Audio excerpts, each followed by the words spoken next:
All right. Good morning, everybody. I'm Greg Warner.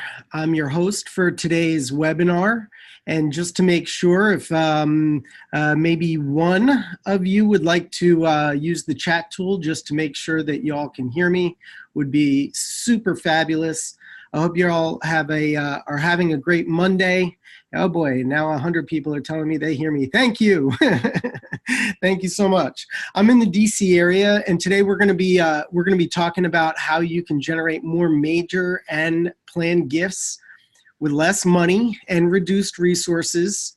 This is essentially an introduction to what I call engagement fundraising, which is a term that I created maybe 8 years ago, and I wrote a book on the topic. So we'll jump right into all that in just a minute. So today, what we're going to do is I'm going to tell you a little bit of who I am and why you might want to pay attention to some of the things that I will be saying. Then we'll get deep into engagement fundraising, sort of the strategy and the tactics. And then we will throw out a whole bunch of examples, but also some super low cost, and frankly, zero cost ideas for you. Okay, so who am I? I am, interestingly, I'm actually, I would term myself as a ticked off donor. But let me fast forward and say, so I wrote a book called Engagement Fundraising, and there's a podcast also with the same title. And basically, all this came out of my dissatisfaction, my discomfort with how I was being treated by charities. So a lot of this is from a marketer's perspective, but also from a donor's perspective. And now I guess you could call me sort of a fundraising consultant's perspective, but that's really the least of it. I'm going to take an alternative approach to a lot of the orthodoxies, if you will, the traditions in fundraising, and we're gonna think about them, talk about them, and then I'm going to try and give you a new path forward so that you can raise more money for less. In fact, let me stay on this for just another second, is that my company, I'm the CEO and founder of MarketSmart, and I also founded another product called the Fundraising Report Card, which I'll probably mention a couple other times because, frankly, I've made it free for organizations with less than 5,000 records in their database. And so you can use that. It's at fundraisingreportcard.com, and we'll talk about that. Okay, so how did I get into this, and how did I become a ticked off donor? Well, it all started really with my family and mostly my wife. That's us, of course. And my wife is an insulin dependent diabetic. So that means that her eyes, one of the many things that have changed our life because of her diabetes is that she's lost vision pretty much in one of her eyes. She's got other issues as well as a result of diabetes, but what was happening is that we would give more money to diabetes-oriented organizations and research groups.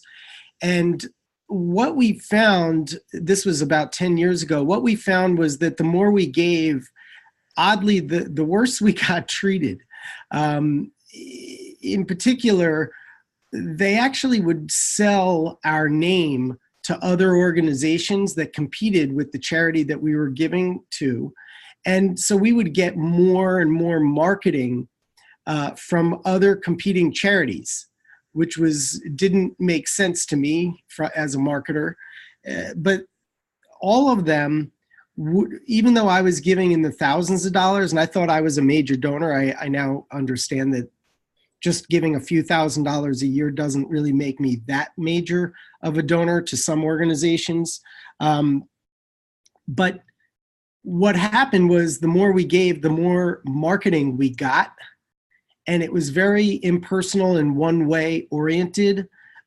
Basically, they were solicitations. Almost everything we got was a solicitation.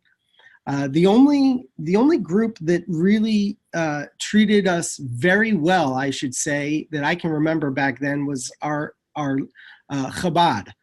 So I later found that Chabad actually puts a lot of focus on engaging with supporters and not only soliciting them. So if there's anybody here online that's at a Chabad, congratulations to you and the way you do that. But we also found that even though we wanted to volunteer, nobody ever called us back. It was very hard to opt out of the spray and pray type marketing and solicitations. And frankly, some of this fundraising was just plain insulting. The worst of it was when just before Thanksgiving, we received some recipes from one of these diabetes charities and a letter with some recipes of things that we could cook for Thanksgiving. And of course, they asked us for a donation. Now, this would seem like it's not insulting to most people, except every recipe that they included in this mailer included heavy amounts of sugar. So that's really like the worst thing that you could send to a diabetic is a bunch of recipes that you can't eat. You can cook it, but you can't eat it. So that was insulting, and we took that organization out of our estate plan, and we just don't donate to them anymore. So fast forward to me, from me being a ticked off donor, and now that I've been in the sector and helping fundraisers, I have to say I've got a lot of empathy for your challenges. I feel bad because I'm sitting here saying I was ticked off, but at the time, I didn't realize how hard your job really is. Most of you do not have enough time. You don't have enough staff. You don't have big enough budgets. And if you're going to travel to go visit with a high capacity potential donor, that's going to take up time and that's going to take up money. And the tools that the sector has for qualifying prospects for major and legacy giving are not very good. Mostly when you're dealing with higher capacity donors and new ones, if you will, let's call them prospects. What you really want to know is who you should call, when you should call them, why they care, and what you should say. But that's not easy to figure out. So again, I've got a lot of empathy for you, a lot more than I had 10 years ago when I changed the marketing company that I led to help mostly just nonprofits. So I hope you don't feel like I'm taking too hard a whack at all of you. I know how hard your jobs are. With that, what I'm going to do is start to dive into strategy, marketing strategy. If any of you have a master's in marketing, some of this will be old hat for you. If you don't, then I'm going to give you a master's in like 30 minutes. Well, maybe not. I shouldn't degrade that. But yeah, we're going to talk a lot. Okay, so when it comes to fundraising, here's one of the biggest takeaways. If you take nothing else away from this webinar, recognize that the Pareto principle exists, and it's also known as the 80-20 rule. This was created by a guy named Pareto in Italy, who hundreds of years ago figured out that about 20% of the people in Italy owned 80% of the land. And later, he ended up finding out that 20% of his pea pods on his land generated 80% of the peas. Okay, and this has later become known as the 80-20 rule, and a lot of us in business have talked about it, and many of you probably have noticed it in your donors. Or the revenue that comes from your donors. And that usually drives people to recognize that major gifts and planned gifts are really where the money's at. But I'm going to dive into it a little bit deeper and show you real data.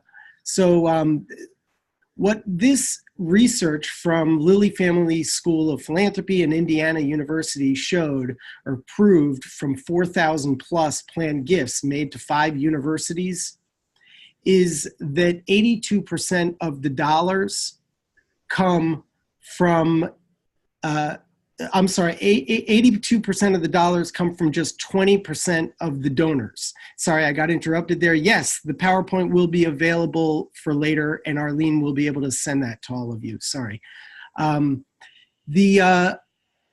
If you look at it another way and just look at the top 10% of donors, 66% of the planned gift revenue came from just that 10%.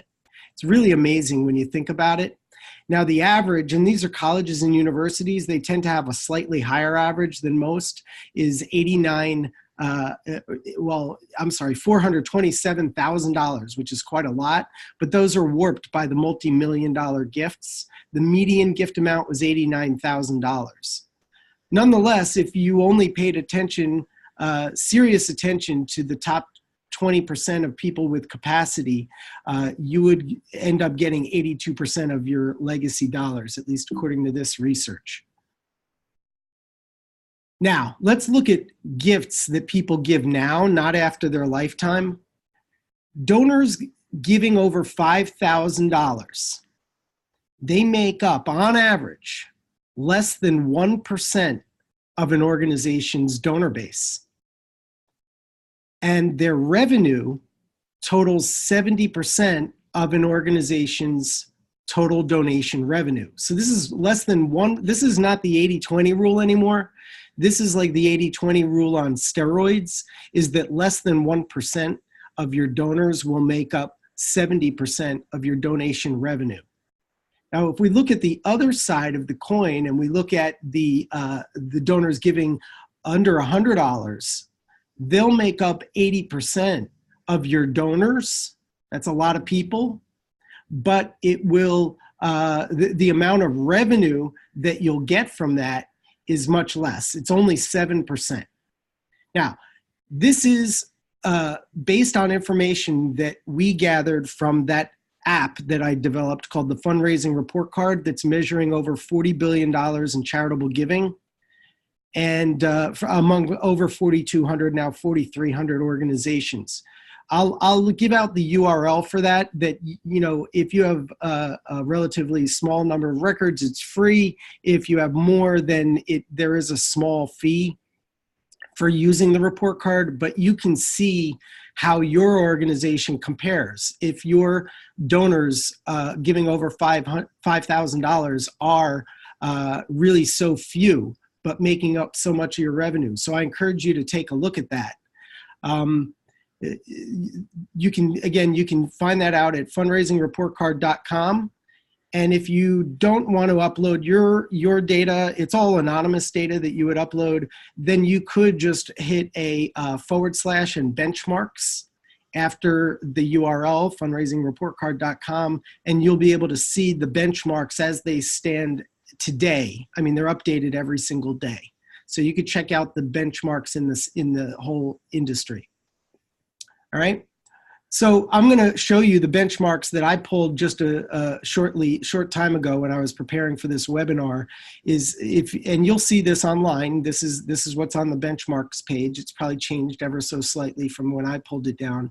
But if you look at under $100 donors, their average donation is just $25. Only 1 in 5 retain, meaning they give again, and their lifetime value is $42. And they make up it in our report card about 80% of the donors, like I said a minute ago, but only 7% of all the donation revenue, right? Now, if we look at the 5,000 and up donors, their average donation amount is closer to $29,000. They retain at 40%, almost 41, not 20%. So that's double the retention rate. And their lifetime value is not $42, but almost $74,000. And again, they make up just 0.7 or less than 1% of the data, the donors, but account for 70% of all revenue. So this is real. This 80-20 rule, or really 0.7 and 70 rule, is real. We can lay these two data points for the under 100 and over $5,000 donors next to each other, and you can really see it. I mean, the average donation amount is just exponentially greater. The retention rate is double, and the lifetime value is exponentially greater.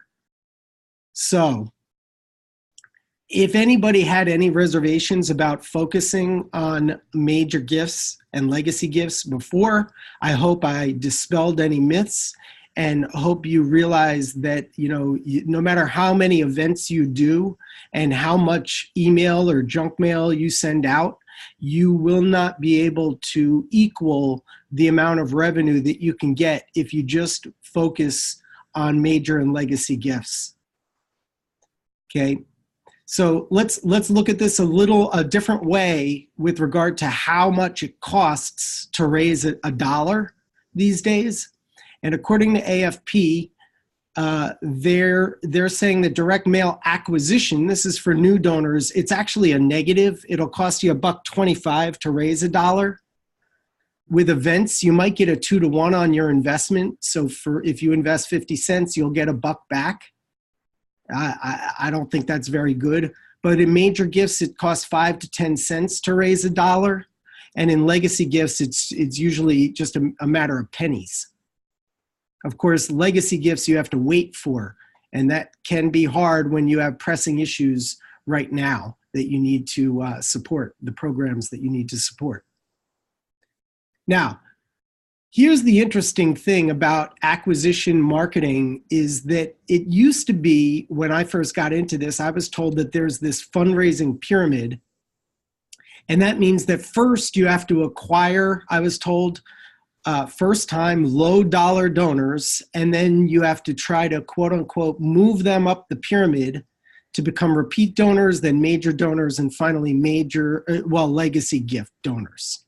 But this never really made much sense to me. It always seemed to me, and I believe that a lot of agencies and fundraisers are now agreeing that you should acquire first-time donors, recognizing that the idea can be that they can make a larger gift initially, and they also don't actually have to sort of move themselves up the pyramid, but it's our job to look at first-time donors in a way whereby we recognize where are the 80-20, who are they, if you will, and how can we facilitate their moving themselves up the pyramid rather than us trying to move them, which frankly doesn't really work.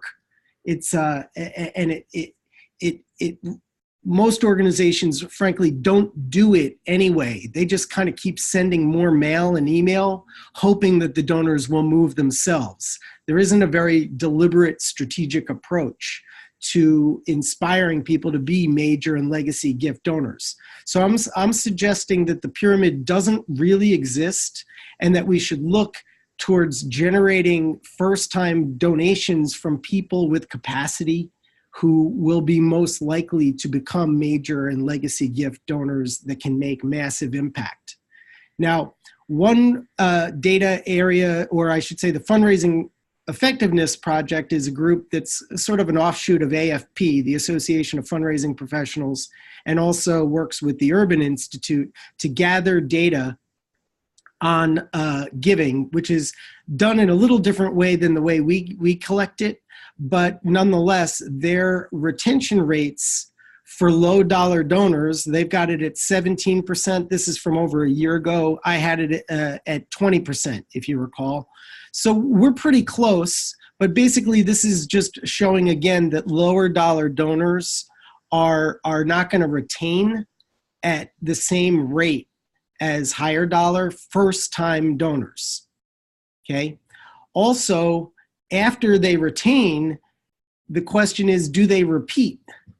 And what we're seeing here, according to their data, and we've seen this in the fundraising report card as well, is that the higher amount that people first give, the more likely they are to retain and repeat.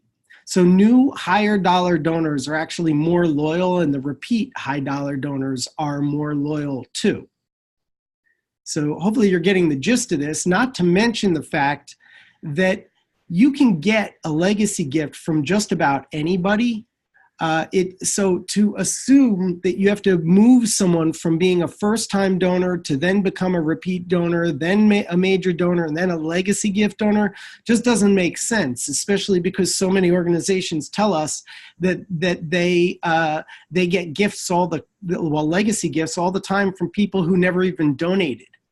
And sometimes now it's just people who follow them on Facebook or volunteered or something like that. So there's really maybe, I guess you could say, two pyramids. There may still be some people who will become low dollar donors and move themselves up the pyramid, although I doubt that much of that is true.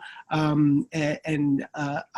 think that at least the data shows us that focusing on giving people a VIP experience and treating them like major donors and then inspiring major donor giving, even from the very beginning, is the way to go.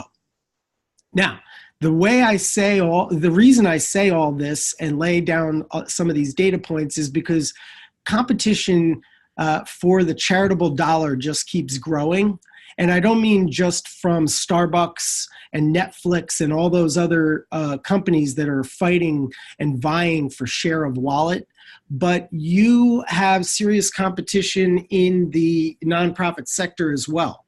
And there are more nonprofits now than ever. The last date that I could find data on the growth was from 2015, but it seems that the fact that people can start a charity right on their computer and at a Starbucks or something is contributing to the fact that donors have more choices than ever. They're getting hit on by their neighbors and friends, in other countries or anything like that. So there's more competition now than ever, and donors are really becoming pretty fickle, and they're hopping around. They'll give here, they'll give there, they'll test you out, and if they don't get what they want and the love that they want, they will not retain. So it's a matter of value and making people feel good, which is what we're going to get into. So how, knowing all that and knowing that you have competition and that donors tend to be fickle and not retain, the question is, okay, if Greg says we've got to give donors what they want, what does that really mean?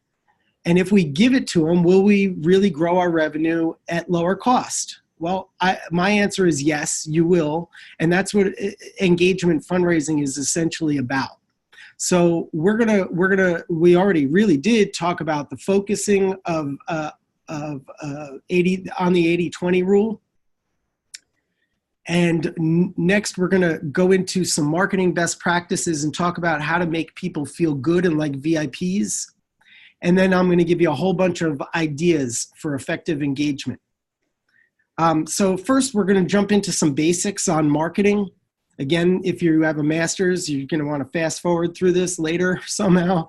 But let's lay down one thing very important, is that fundraising and marketing relationships are really the same as real relationships, okay? So just because you're able to send a message to 100 or 5,000 people or more doesn't mean that you can treat them any differently.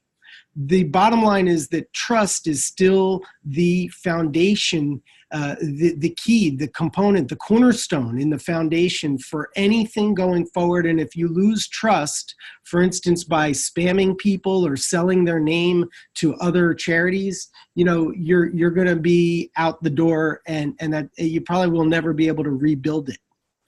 Also, if you're relevant and you personalize what you're doing, handwritten letters, things like that, you're going to build trust much quicker. If you sound conversational, not like a lawyer, I've seen too many planned gift marketing articles and campaigns and efforts that just sound like they're from lawyers, and that's not warm and fuzzy for most people. No offense if you're an attorney, but if you are, I'm sure you're a loving human being. You're probably not speaking to your children like an attorney. So talk to your donors as you would talk to your kids or your aunt or your mom. Also, it's about having a two-way conversation. If you're only sending letters one way and hoping for donations, I mean, that's not two-way. That's not dialogue. That's you asked, they gave. It's not really listening. So if you listen and you're conversational and relevant and trusting, you're then showing that you're being respectful. And if you're providing value, that's when you really start to help people move into a meaningful kind of relationship that's easy and comfortable and relaxed, where you can actually have this dialogue and talk about how your supporters want to find meaning in their lives or live on after their lifetime or commemorate somebody, because now you know each other. And at that stage, you'll probably use a telephone, email, you'll meet face-to-face, you might even text one another. So in other words, you'll use multiple channels. But this is the same as if you're going out to 5,000 people, is you should be able to give your supporters an opportunity to talk to you through any channel that they really want to use. And finally, real relationships and marketing relationships should always be based on good strategy. So in other words, I don't ask people to play golf with me if they hate golf. That's just a bad strategy. So, overarching on top of all of this is to think strategically about what you're doing and make sure that you're trying to bring the right message to the right people at the right time in a warm, loving, trusting way.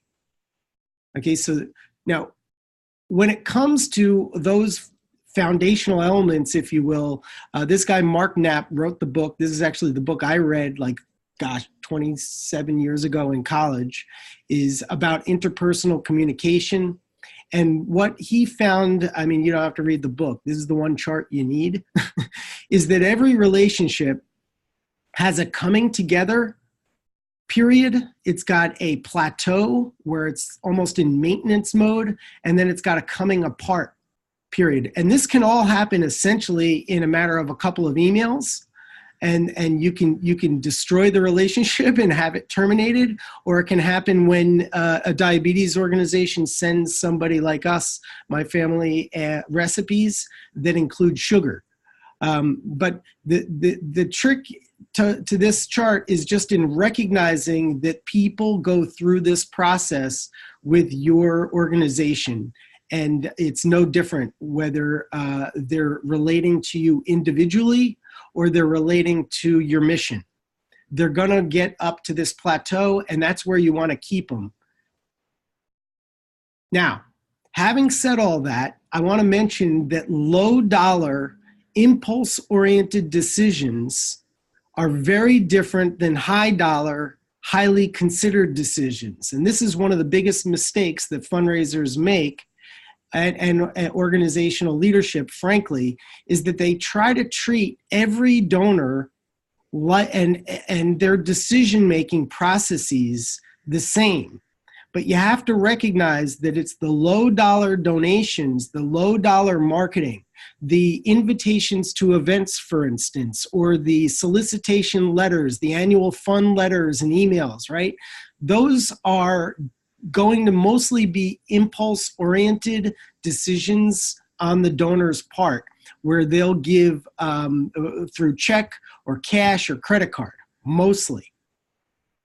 The high dollar, highly considered decisions are not impulse-oriented. They don't take a matter of minutes or a day. They take months, sometimes years, maybe weeks if you're lucky. And these focus on assets generally, and beneficiary designations in estate plans. So we're talking about, giving appreciated assets, giving real estate, jewelry, things like that. Now, sorry, this is a little bit blurry, but every decision, whether it's highly considered or impulse oriented, goes through a decision-making process. The difference is that, again, the highly considered decision can take many months or even years, while the other impulse-oriented decision might happen in a matter of minutes. Now, especially in the highly considered, high-value decision, most of your supporters are going to spend most of their time in a why-oriented stage, not a how stage. Now, this is important in thinking about legacy giving, especially, is because generally speaking, the marketing surrounding legacy gifts is too much focused on the how stage, which is the narrow part of the funnel where, frankly, an advisor or a facilitator, fundraiser, if you will, meaning you, should be involved. Trying to let marketing do the how is not a good idea. Rather, unless the donor has asked for it, generally speaking, most people will remain in the why stage to the far left there, and they'll be wondering why should they make a legacy gift, and they'll reside in that stage for most of the time. So if your legacy gift marketing is very tactical and legalese and always talking about how people can make legacy gifts, you're really missing the boat on most of your supporters who are not at that stage yet.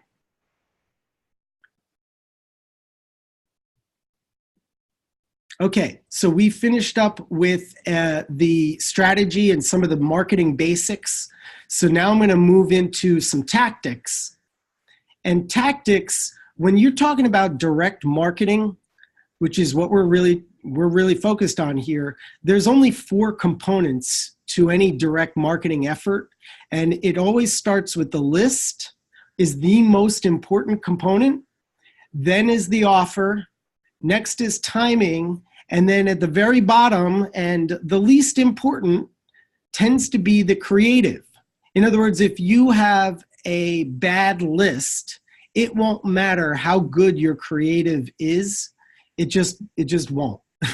But if you have a good list, then your creative will be helpful. Of course, I'm going to focus first on the list, and then we'll talk about offers, and we'll get into creative at the end because everybody loves creative stuff. All right. So we already talked about list selection, and I kind of drove a nail into this concept of the 80-20 rule. Now, unfortunately, the sector has spent a lot of time looking backwards to try and determine who are your best prospects for major and legacy giving. This is like trying to look at a stock over the past or a mutual fund to determine whether or not you want to buy it. It's not bad, but anybody who knows about stocks and mutual funds know that just because of their past results don't mean that you're necessarily gonna get the same results going forward. So this review of the past is not bad. I guess it's directional, but I'm gonna say that, and frankly, you can look at your past, very easily. We make it easier in the fundraising report card, but I would like you to consider reviewing not transactional data only, but also paying attention to what I call verbatims. So these are straight from the horse's mouth, if you will, whereby you look at what people do and say, not how much and how frequently they give. In other words, are they involved? Are they engaged? Are they volunteering? Are they at a high level volunteering? Why specifically does each individual care? And the people who taught them to care, do they have a connection with a loved one or with a rabbi or someone? And are they interested in honoring that person?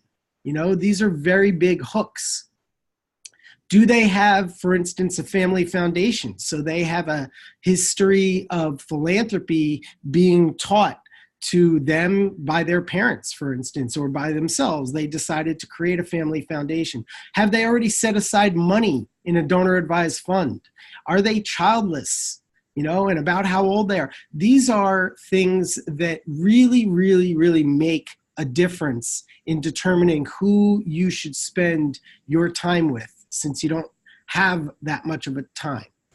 So again, I'm not against looking backwards and looking at the transactional stuff and maybe even considering using this wealth kind of screening.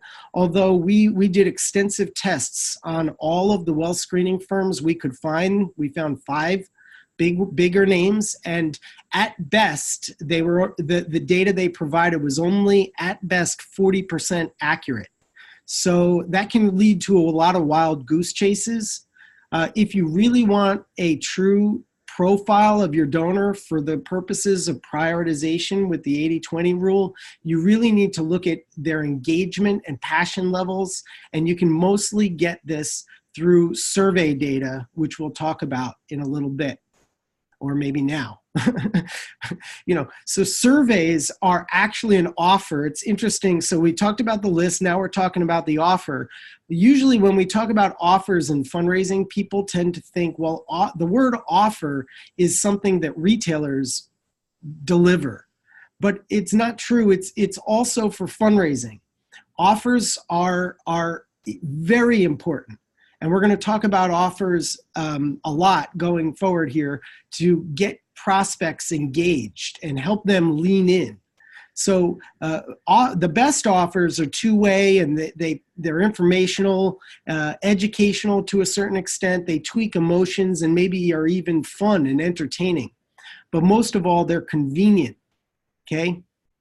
Now, I'm going to fast forward through this. I don't want you to have to read this. This will be in the slides that you get from Arlene. But here's a little checklist to help you as you're considering offers that you provide to your supporters to help them lean in.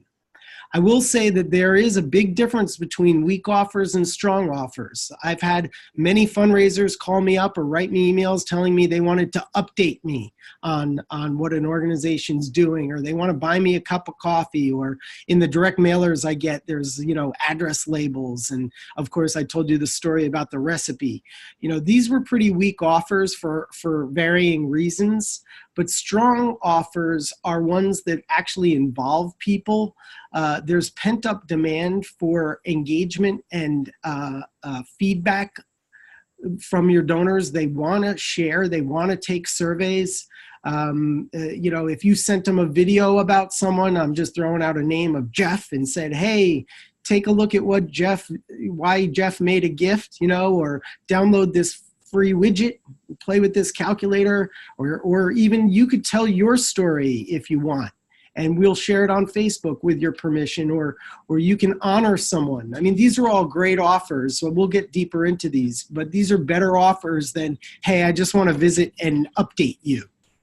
That doesn't really provide much value to the donor. We're going to go over timing quickly, because the bottom line is that it's hard when it comes to major and legacy gift to really understand when someone's ready, if you will, unless you're monitoring their involvement. So as people engage more, if they're clicking on emails more, if they're on your website more, if they're filling out a form, if they're volunteering more, if they're visiting more, if they're calling you more, I mean, this means the timing is more right. You just have to recognize, though, that again, legacy and major gifts, they operate on a consideration continuum. So people get busy, people are dealing with family. It may be that then all of a sudden someone loses a loved one and they realize their mortality, especially among older donors, that if someone gets sick or someone falls, or there's a new birth in the family, a new baby. I mean, there's a lot of reasons that get people to consider legacy and major giving more. And it usually revolves around when they're beginning to think about their life and how they want to live on in their after their lifetime. So look out for when people are engaged and saying that they're considering a gift. And this you can determine by monitoring who's engaging with your offers. Okay, so that brings us to the fun part, which is creative, which is developing offers that make people feel good and get them into the legacy and major giving state of mind. So as a baseline, of course, you want to treat people fairly. And we already went over that. And that's treating people like they're a real person, not like they're a target to be spammed and telemarketed or voicemail or junk mailed. But going up a level and getting really smarter and more strategic about it is to help them think about their symbolic immortality. In other words, help people think about their desire to live on after they are passed. What usually helps people think about this and what their life will mean to others is to help them go through a process of discovering their own autobiographical heroism. In other words, everybody wants to be perceived favorably after their death or upon, when they're sick and really getting old. People want to look back on their lives and say to themselves, I did good. I was a good person. I helped. I supported things that made impact and made the world a better place. So the earlier that we can help people before they're really that old to think about how they want to live on after their lifetime and how they can reflect on their life as a hero in their own life story, those kinds of offers will get people in the giving state of mind as they help them feel good. So a lot of your marketing should be for major and legacy gift supporters should be focused on helping people see their own life from a third person perspective. This is called visualizing their autobiography. And I'll get into ideas around this in a minute, just stay with me. Or thinking about how they can commemorate or honor or pay tribute to someone important in their lives or in the community as well. I just gave you like a whole book's worth of psychology there. So I know I'm trying to go fast. For legacy giving also, it's important to recognize that people, when they think about making a planned gift, or if we talk about it, especially in terms of how, it generally makes people think about death.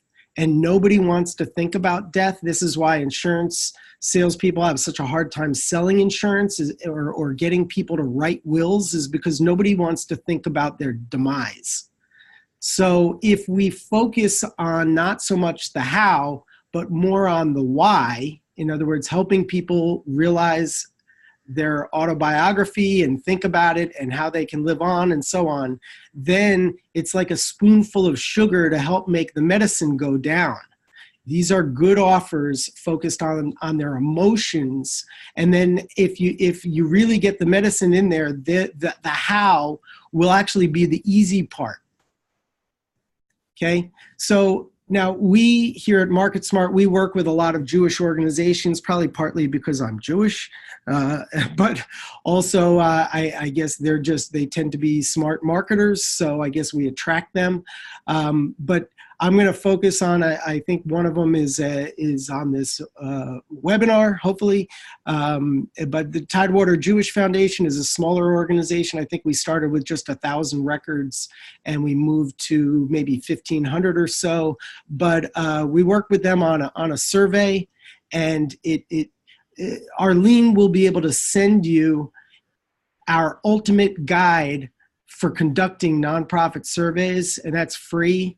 So, I'm not trying to tell you you have to buy anything from us. I give away all these points in this ebook anyway. But I'm just trying to inspire you to consider surveying your supporters, but not please, I beg you, not from a communications or public relations perspective, but mostly from a lead generation and qualification mindset so that you can uncover who's most engaged and why they care, as I was describing earlier in the webinar. I don't want you to only look at past transactional data. You have to get deep into people's hearts, and the best way to do that is with a donor survey. Now, with the benefits of this have been fantastic, is that working with Scott at Tidewater, we've uncovered 79 legacy gifts. I know some of these are people that already said they left a legacy gift, but now we've got double confirmations, which is even better. We uncovered 13 people who said that they're interested in talking about legacy giving now. 142 said they might consider it, which is fantastic because we needed to plant that seed, and then often donors will move themselves forward once they've decided that they might consider it. And then we've got 61 who said that they will not consider it, but don't believe that, because we've seen time and time again that a good number will move themselves forward in the process. What's also cool about the survey that we did with Scott is that we generated 96 major gift leads. So for a small organization, this is plenty of leads to shake a stick at that will generate millions of dollars in revenue to support that Jewish foundation and its cohorts. So I hope that's enough inspiration to show you that this really does work. So now I'm going to get into some other offers besides just this survey. And I'm going to start with helping people tell their story. We call this a Tell Your Story effort or campaign, whereby it's just a matter of creating a landing page online or sending out an email. Frankly, you don't even need a landing page. You could just send an email to people saying, we'd love to hear your story and we'd love to share it. Would you be interested in telling it? And of course, the online landing page makes it more convenient and easier to a degree, but people respond to this, and it helps them reflect on their autobiography and seeing themselves in the third person as a hero and why they care and who inspired them to care. Another one is called a memorial or a tribute campaign. This happens to be for a hospital, but outside the hospital, they have a rose garden whereby if you state that and commit to a legacy gift, you get a plaque out there on a brick in the rose garden. So this is a little bit of gaining notoriety is the value that we offer, but also giving something of permanence to someone who really cares about the organization. Permanence is very important to people who want to live on after their lifetime. So this is a really good offer, some kind of memorial, honorarium, and so on.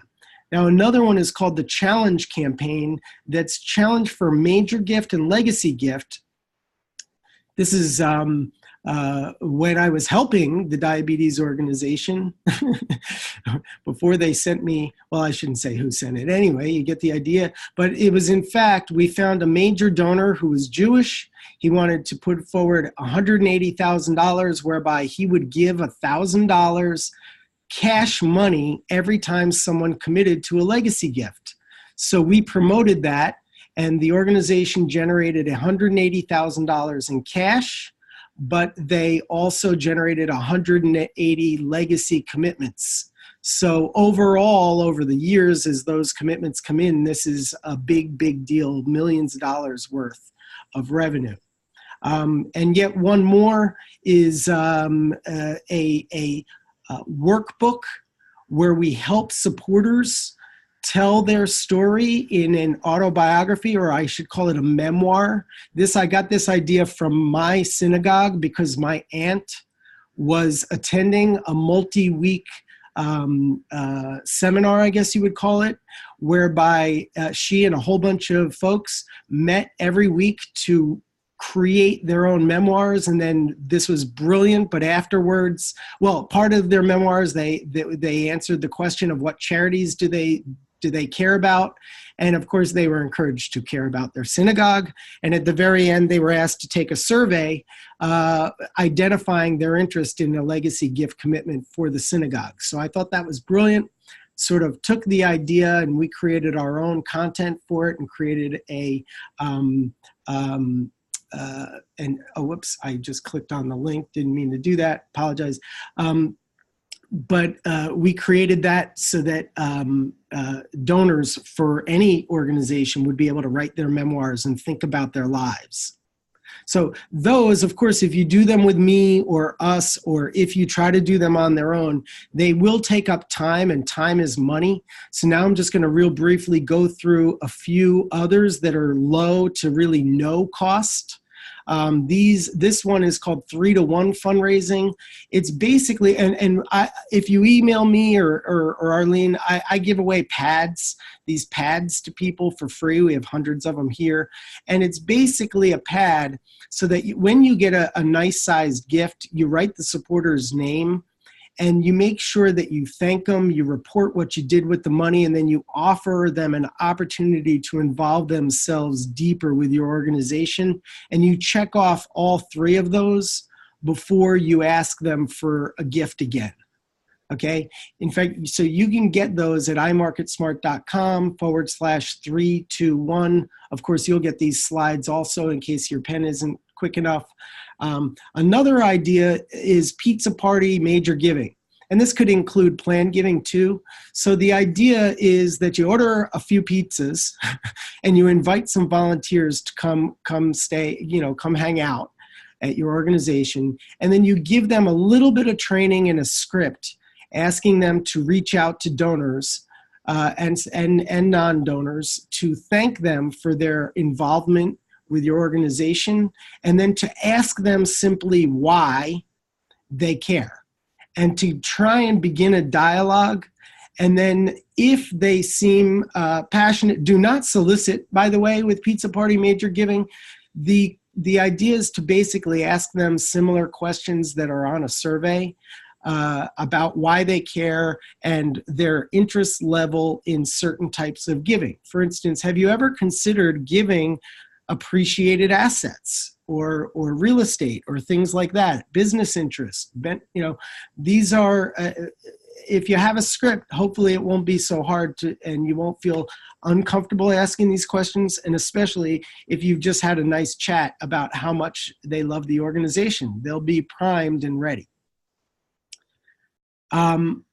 Another easy layup of an idea is to just put inserts in with mailers or with newsletters or things like that just have checkoff boxes asking people if they have any interest in learning more about planned giving.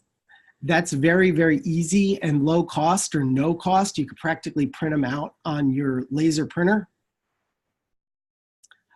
When you find out about a major gift or a legacy gift, and assuming you have permission, I highly recommend that you promote that.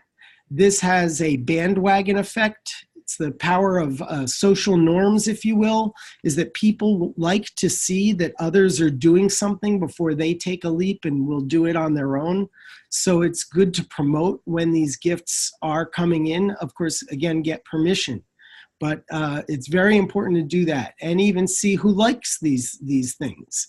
For this hospital, they got 224 likes on this post, soon after. And that's pretty good. You're getting the message across. Specific to planned gift marketing, I think that it's important that you make everything about planned gift marketing ubiquitous, and especially at all events. You should have the idea repeated that planned gifts are something you accept. You'd be surprised at how many people don't. They wonder if they say, I didn't know you accepted that, and to just ask people to consider it.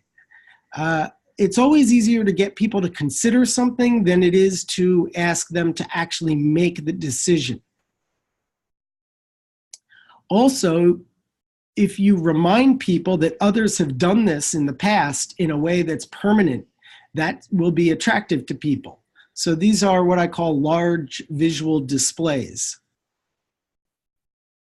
And I already touched on this, but that planned gift message should be ubiquitous. It should be at the bottom runner of every email newsletter or print newsletter or mailer or booklet or magazine. Should always end up with something about legacy giving in it.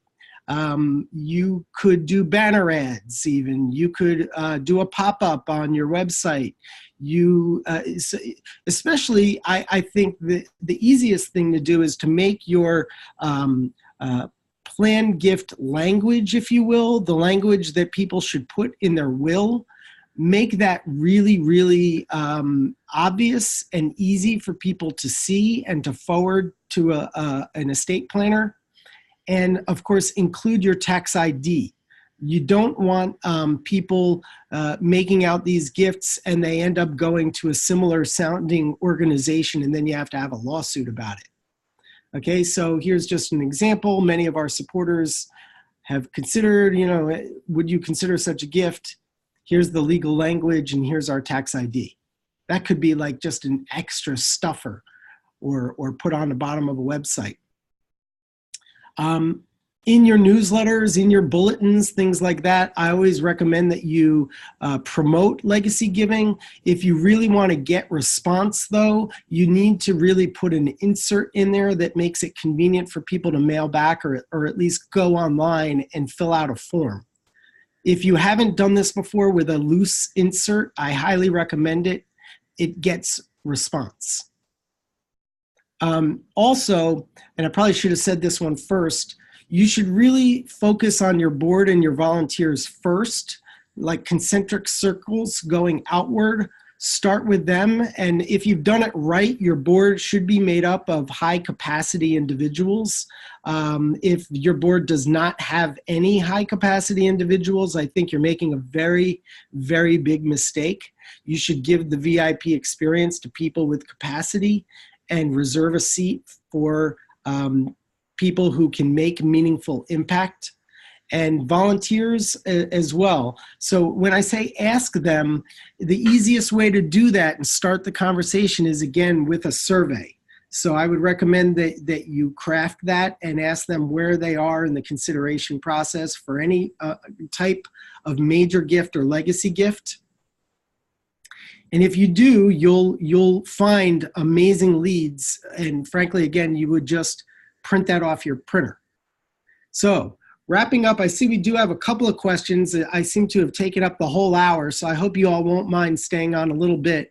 I'm just going to summarize that you really want to understand the donor's consideration process, meaning that it's not so much about your process of how you want to fundraise, but rather wrapping yourself around the fact that most donors are going to be in the why stage for most of the time, and you need to wrap your process around that.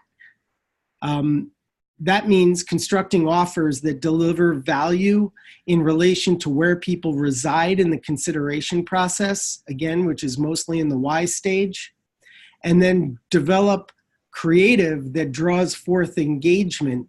If you do it right, it will get people to lean in, to take the survey, to tell you their story, to write their memoirs, and so on. So if you took anything else besides the 80-20 rule away from this, is that the surveys are amazingly effective for determining who's really most likely to make a major legacy gift. It's not a matter of predictive analytics and algorithms. It's about actually simply just asking people to tell you, and they will. So with that, all right, the first question I see here is, do you have a good example of a landing page for telling a donor's story? And the answer is yes. Dina, and I showed that. Of course, it'll be in the slides. We recommend that you ask people to upload their photo and, of course, give them a checkbox for this being permission-oriented. That's actually all the questions that I have, so I'm going to give it another 10 seconds here, and if you don't ask a question, then we'll wrap it up. I don't know if anyone's furiously typing, but to finish up, I will say thank you very much for taking the time to learn from us. If you're interested, of course, you can find my book, Engagement Fundraising, online just about anywhere.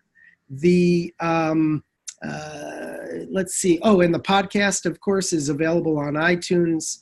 And you can go to Fundraising Report Card to check out your own benchmarks.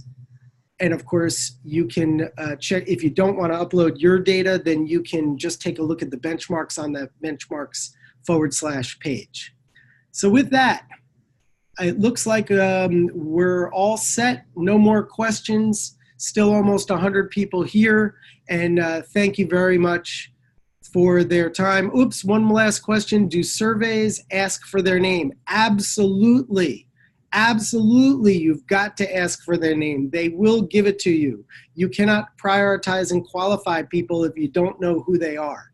So yes, in fact, if you could do it right, you should pre-fill their name, address, and phone number and email and ask them in the survey if this is the contact information they want you to use. When we do surveys, we find that 7% of the respondents end up correcting their contact information, especially they change it to their cell phone, and they improve their email. In other words, they give you an email that they really want you to get through with.